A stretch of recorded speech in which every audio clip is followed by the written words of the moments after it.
ഇന്ത്യയും ചൈനയും ഓരോ ദിവസം കഴിയുന്തോറും പ്രശ്നങ്ങൾ പരിഹരിച്ചുകൊണ്ട് മുൻപോട്ട് പോകുന്ന കാഴ്ചയാണ് കാണാൻ കഴിയുന്നത്. G20 ഉച്ചകോടിക്കിടയിൽ ഇന്ത്യൻ വിദേശകാര്യമന്ത്രി S ജയശങ്കറും ഒപ്പം തന്നെ ചൈനീസ് വിദേശകാര്യമന്ത്രി വാങ് യിയും നടത്തിയ ഒരു ചർച്ചയിൽ ചൈന ആവശ്യപ്പെട്ടത് ഇന്ത്യയിൽ നിന്ന് ഡയറക്റ്റ് ഫ്ലൈറ്റ് സർവീസ് എത്രയും പെട്ടെന്ന് തുടങ്ങണം. ഇന്ത്യയും ചൈനയും തമ്മിൽ ഡയറക്റ്റ് ഫ്ലൈറ്റ് സർവീസ് ഇല്ല. പകരം ഇന്ത്യയിൽ നിന്ന് പോകുന്ന വിമാനങ്ങൾ മൂന്നാമത് ഒരു രാജ്യത്ത് എത്തിയതിനു ശേഷം അവിടെ നിന്നാണ് പോകുന്നത്.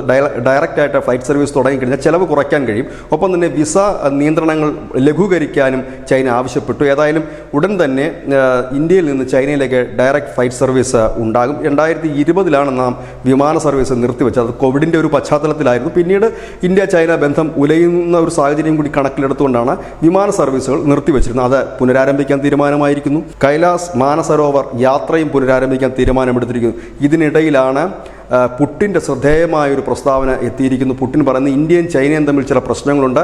ആ രണ്ട് രാജ്യങ്ങളും വിട്ടുവീഴ്ച ചെയ്യാൻ ഇപ്പോൾ തയ്യാറാണ്. പ്രശ്നങ്ങൾ പരിഹരിച്ചു പോകാൻ അവർ തയ്യാറാണ്. അതിനുള്ള നീക്കങ്ങൾ പടിപടിയായി നടക്കുന്നു. അതിൻ്റെ ആദ്യ പടിയായിരുന്നു ബോർഡറിൽ നിന്ന് ഇരു വിഭാഗത്തിൻ്റെയും സൈന്യങ്ങൾ പിന്മാറിയത്. അതിനുശേഷം ഇപ്പോൾ ഫ്ലൈറ്റ് സർവീസിനുള്ള സാധ്യതകൾ തുറന്നിരിക്കുന്നു. ഒപ്പം മാനസരോവര യാത്ര വീണ്ടും ആരംഭിക്കുന്ന ഒരു നീക്കം നടക്കുന്നു.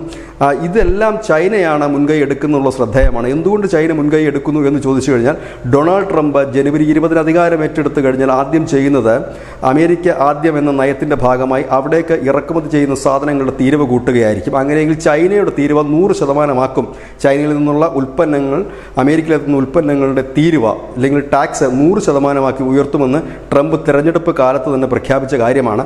അങ്ങനെയെങ്കിൽ ചൈനയ്ക്ക് അമേരിക്കയിലെ കട പൂട്ടേണ്ടി വരും. അങ്ങനെ ഒരു സാഹചര്യത്തിൽ ഇന്ത്യയെപ്പോലെ ഒരു വലിയ വിപണി ചൈനയ്ക്ക് മുമ്പിൽ തുറന്ന് കിട്ടിയേ മതിയാകും. ഇല്ല എങ്കിൽ ഇപ്പോൾ തന്നെ സാമ്പത്തിക പ്രതിസന്ധിയിൽ നിൽക്കുന്ന ചൈനയ്ക്ക് മുൻപോട്ട് പോകാൻ കഴിയില്ല. അതുകൊണ്ട് തന്നെയാണ് വിട്ടുവീഴ്ചകൾക്ക് ചൈന ഒരുങ്ങുന്നതും ഇന്ത്യയുമായി കൂടുതൽ അടുക്കുന്നതും. ഇന്ത്യയെ സംബന്ധിച്ചും അത് വളരെ നല്ല ഒരു കാര്യമാണ്. കാരണം ഇന്ത്യയുടെ ഡിഫൻസ് ബഡ്ജറ്റിൻ്റെ ഒരു വലിയ ശതമാനം ചെലവഴിക്കുന്നത് ഇന്ത്യ ചൈന ബോർഡറിന് വേണ്ടി തന്നെയാണ്. ഇരു രാജ്യങ്ങളും ഒന്നിക്കുന്നതോടുകൂടി ലോകത്തിൻ്റെ തന്നെ ഒരു ക്രമം മാറ്റിമറിച്ച് മുൻപോട്ട് കൊണ്ടുപോകാനും കഴിയും. ഇതിനൊക്കെ ഇടനില നിൽക്കുന്നത് വ്ളാഡിമിർ പുടിനാണ് എന്നുകൂടി പറയേണ്ടി വരും. ഇന്ത്യ ചൈന ബന്ധം ദൃഢമാകുകയാണെങ്കിൽ ഒരുപക്ഷെ അതിർത്തിക്കപ്പുറം കടന്ന് ഇന്ത്യക്ക് ആവശ്യമുള്ള പാക് അധിനിവേശ കാശ്മീർ ഉൾപ്പെടെ പിടിച്ചെടുക്കാനും അതൊരു കാരണമായേക്കാം. News desk Malayalam.